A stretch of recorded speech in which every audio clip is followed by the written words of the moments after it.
Hello, my name is Thayer, and today I'm going to be breaking down my track Clay Golem, which just released a couple days ago. I'm going to be talking about some sound design stuff, some mixing stuff, and lots of other fun stuff that is involved in making a song. So sit tight and hope you enjoy. Also, this marks my first video back doing kind of long form content, so if you guys want to see more of that, just let me know. Sweet. So I will play the main chorus of these songs so you can kind of hear what it sounds like if you haven't already. It concerns me.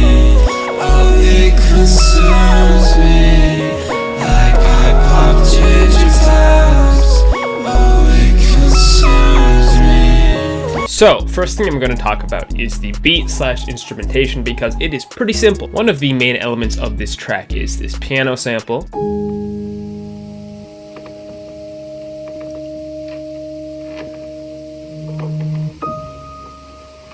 I'm not going to tell you where I got it from because it's kind of secret sauce, and it's from a small content creator on Instagram who does modular kind of stuff, and he just posts little loops of stuff he's working on. Don't want to get in trouble for that sample, so yeah, sorry. Usually I'm like a big fan of sample snitching on myself, but in this case, too much sauce, sorry. But I will talk about the processing I did do on this sample. So here's how it sounds with no effects.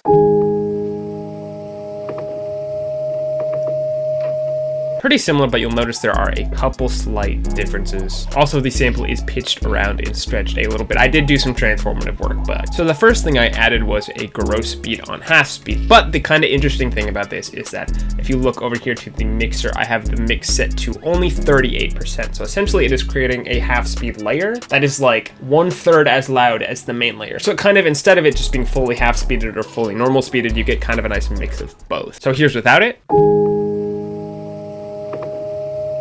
Then here's with it.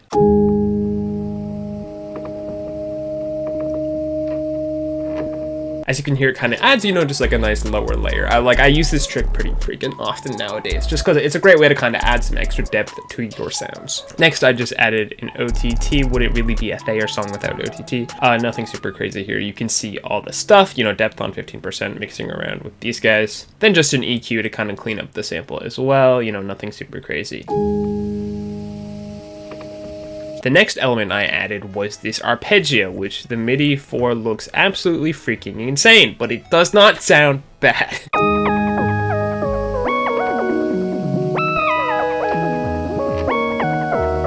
This MIDI looks insane, and that is because I originally wrote it as a piano part, I think, and then I ended up sticking it in this arpeggiating synth instead because I liked how it sounded better. So I didn't just draw this out, this wasn't the original, this wasn't how it originally sounded, but I made it work for this, and yeah, the sound design on that guy is really simple. I made it in Serum. Here's how it sounds with no effects.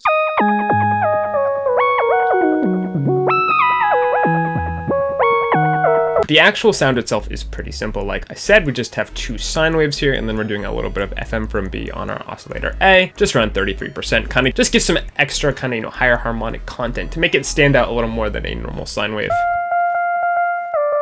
We have a nice little bit of glide as well with our portamento time at 43 milliseconds, and then for the volume envelope, just kind of a plucky shape like this. Then for effect processing, it is very simple. We just have our EQ, doing a bit of a low cut, and then just a ping pong delay. And the way it is arpeggiating is actually the built-in FL arpeggiator. If you don't know about this, it is a great tool. Just go to the wrench here. I have it set to 3 for the arpeggio time with a 48% gate. And the gate tool is pretty interesting. If you turn it up, you'll see kind of the difference it makes. So that is playing, solid, and then as we bring the gate down, makes it kind of more plucky. I don't really know how to describe it, but yeah, it just makes it a bit more choppy. But yeah, 48% was kind of the sweet spot on there. Then for effects, I kind of did pretty much the exact same thing I did with the piano. I have a half speed with the mix set to around 35% to kind of add an extra lower layer. Then we're also running it through some OTT.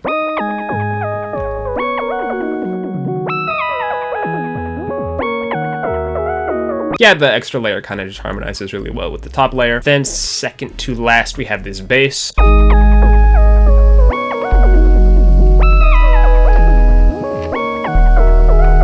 super duper simple. It is literally just a sine wave with some tube distortion and a low boost on the EQ. There's a little bit of glide as well going on, but like not really anything interesting worth talking about. Final piece of instrumentation that comes in during the verse is this pad sound. I use this trick all the time. Let me turn off the effects on it. So if you know me and my production a bit, you'll probably recognize this sound. Essentially what I just did was take all of the vocals, consolidated that down to a clip, opened it in Edison, then we go to this water drop tool for spectral blur, set the amount to full, and you get this beautiful pad every time. Literally never, nothing, like it never doesn't work for making just amazing sounding pads. So yeah, I made this pad out of the vocal sound. Then for effects, I just ran it through some OTT, in EQ to kind of chop out some extra low end, then a tremolator, which is just a little bit of a volume automation. Just makes it a little less stagnant. And yeah, that is like pretty much all the instrumentation. It is probably the simplest instrumental to a song I have released to this date. The upcoming album I have, which I'm very excited about, that's coming out soonish, has a lot of instrumentation like this actually. There's a decent bit of like some semi-complex stuff, but most of it's pretty stripped back production-wise compared to my last project, which I'm excited about. I think it kind of gives my vocals a bit more of a chance to shine, which it was like a big emphasis point for this project. I really wanted to really focus more on vocals and harmonizing, especially compared to my other stuff, and kind of instead of letting the instrumentals just carry the vocals, I wanted to have it be more of an even balance. And on that note, let us talk about the vocals. Here are all of the vocals in all of their glory, at least for the chorus. Like it consumes me. Oh, it consumes me. Like I pop ginger taps. Oh, it consumes me. I will be honest, I think this is the best vocal mix I have ever had on a song up to this day. I'm very proud of how these vocals sound, because I think they sound super full, very lush, and very harmonically interesting as well. Kind of like a nice like wall of sound, which is really kind of what I was going for. So I'll start by kind of breaking down the individual layers. The first thing we have is the main vocal. Consumes me. It consumes me. Like I pop ginger tap. Our vocal chain is actually pretty simple for this guy. The first thing I added was a noise gate. I just did this in Guitar Rig because I am psychotic and I don't have another noise gate plugin. Consumes me. It consumes me. Beautiful, absolutely beautiful. Then I added our good old auto tune. I have the humanize set to 32% just to give it a slightly more natural feel, and the retune speed set to 11. I also have the input type set to alto tenor, which is like my vocal range. Having your humanize up and your retune speed up as well kind of helps give it a more natural sound rather than like a super heavily auto-tuned sound. I kind of wanted to go for that more. Consumes me. It consumes me. Then you can crucify me for this, but the next thing I have on my vocals is OTT on 38% with a little bit of high boost here and a mid cut there. Also some up gaining as well. Consumes me. It consumes me. Then we're going to move on to the second layer of the vocals. It consumes me. Oh, it consumes me. Vocal chain is pretty much the same, honestly. Noise gate, auto tune. I have the retune speed a little lower because I think this vocal is a slight bit more out of tune than the first one. So I have it just set to a little faster for the retune speed. Then in OTT as well. It consumes me. Oh, it consumes me. Then we got our fourth one. It consumes me. Kind of providing a higher layer. It consumes me. And just our final main vocal layer. It consumes me. Oh, it consumes me. Like I pop ginger taps. A lot of people were asking me for advice on how to layer vocals like this. I'd say the big thing is try to have all of your layers in kind of different ranges of your voice. As you can hear, kind of the main vocals in my lower register. Consumes me. Then our second one's a bit higher. Consumes me. Third one is lower again. Consumes me. Fourth one is even higher. Consumes me. Then the fifth one is just kind of straight down the middle. Consumes me. This really helps fill out the frequency spectrum, I would say, and kind of give you a more wide sound to your vocals compared to just having 4 layers that are kind of in the same part of your voice. Like it kind of almost creates like a choir effect. The leveling is pretty simple on those guys. I did a bit of panning left and right on the background vocals. Consumes me.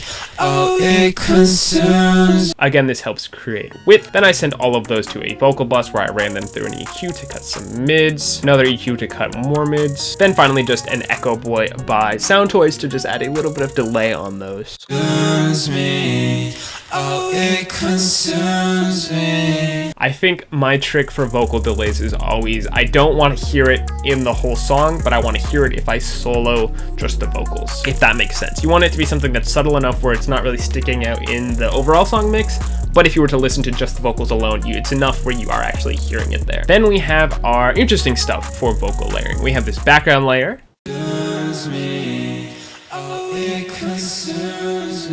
which is layered over the main vocals. That is actually just all these vocals pressed down into one track, but then I'm doing some fun stuff to that. We're running that through an EQ to cut some lows and mids, then running that through a Fruity Delay 3 to give it a kind of more spacey sound. Then finally an ozone imager where I am absolutely widening the crap out of it with the width and stereoize function. Here's without that imager. And here's with that imager. Adds a kind of nice like width behind the main vocals when you layer it all together. Then the final thing we have is this little reverse vocal trick.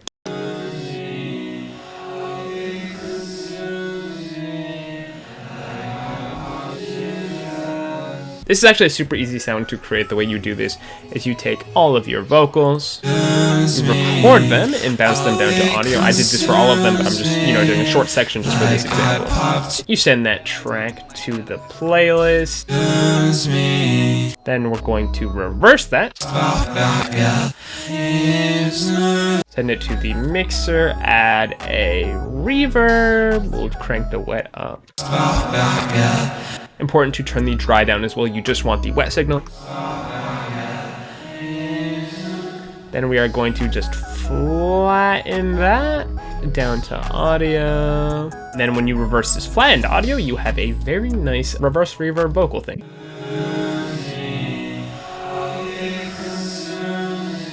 And yeah, that is honestly pretty much everything. And mastering is pretty simple. I have a balance on the master channel, taking it down 10 dB because it was a little loud. Then I'm running it through an OTT on 10%. Ran it through an ozone, just doing a little bit of corrective EQing here. Same with the dynamic EQing here. And then just a maximizer.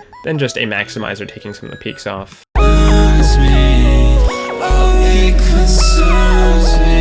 If you want to listen to the full thing, you can find it on my SoundCloud and on my Spotify. I will leave links below in the comments. And yeah, I hope you guys enjoyed, and there was some informative stuff in here that is able to teach you something. I don't know. It's fun doing long form videos. They just are a bit more work to edit compared to the short form stuff, but I definitely want to start doing them again. So yeah, thank you so much, and I will catch you guys later. Enjoy the new song. Peace.